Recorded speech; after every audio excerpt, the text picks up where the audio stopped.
السلام علیکم ورحمۃ اللہ وبرکاتہ نحمدہ ونصلی علی رسولہ الکریم اما بعد فاعوذ باللہ من الشیطان الرجیم بسم اللہ الرحمن الرحیم۔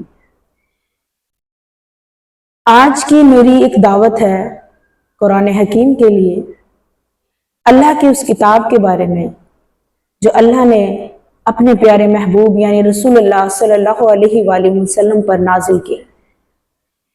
ان کے بعد ہماری ذمہ داری ہے اور ہمیں اس ذمہ داری کا احساس یہ دلاتا ہے کہ ہمیں اس قرآن کو صحیح معنی میں پڑھنا چاہیے۔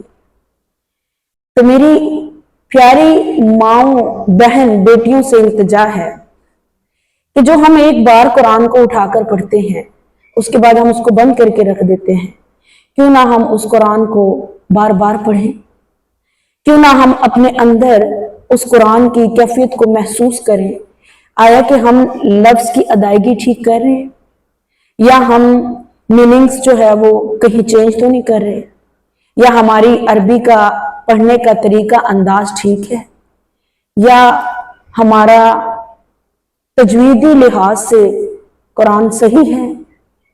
ہمیں اس چیز پر غور و فکر کرنی ہے۔ اگر ہم دنیا کو اور اپنے آپ کو سجا سجا کر چلتے رہے تو حشر کا ساتھی کون ہوگا؟ جب چار لوگوں کے کاندھوں پر جائیں گے تو قبر کا ساتھی کون ہوگا؟ یہ کلام اللہ، یہ اللہ کی کتاب، جس کو دن رات پڑھا، جس کو سمجھا، جس کو سیکھا، جس کو سنا، جس کو سنایا، اگر آپ کی تجوید ٹھیک نہیں ہے تو آپ کیسے یہ سوچ سکتے ہیں، پڑھ کے مطمئن ہو جاتے ہیں کہ ہم نے پڑھ لیا؟ مثال کے طور پہ ایک مثال ہے آپ کے سامنے، کسی ٹیلر سے آپ نے کوئی ڈریس سلوایا ہے اور اس ڈریس کے اندر تھوڑی مسٹیکس ہیں، تو آپ کیا کرتے ہو؟ آپ واپس جاتے ہو یا آپ اس کو خود ٹھیک کرتے ہو۔ تو یہ کیا ہے کہ آپ یہ سوچتے ہو کہ نہیں، سامنے والا جو بندہ آپ کو دیکھ رہا ہے وہ آپ کی اس مسٹیکس کو فالو کر لے گا، یعنی وہ بتائے بھی گا اور وہ کہے بھی گا کہ آپ کی یہ چیز ٹھیک نہیں ہے۔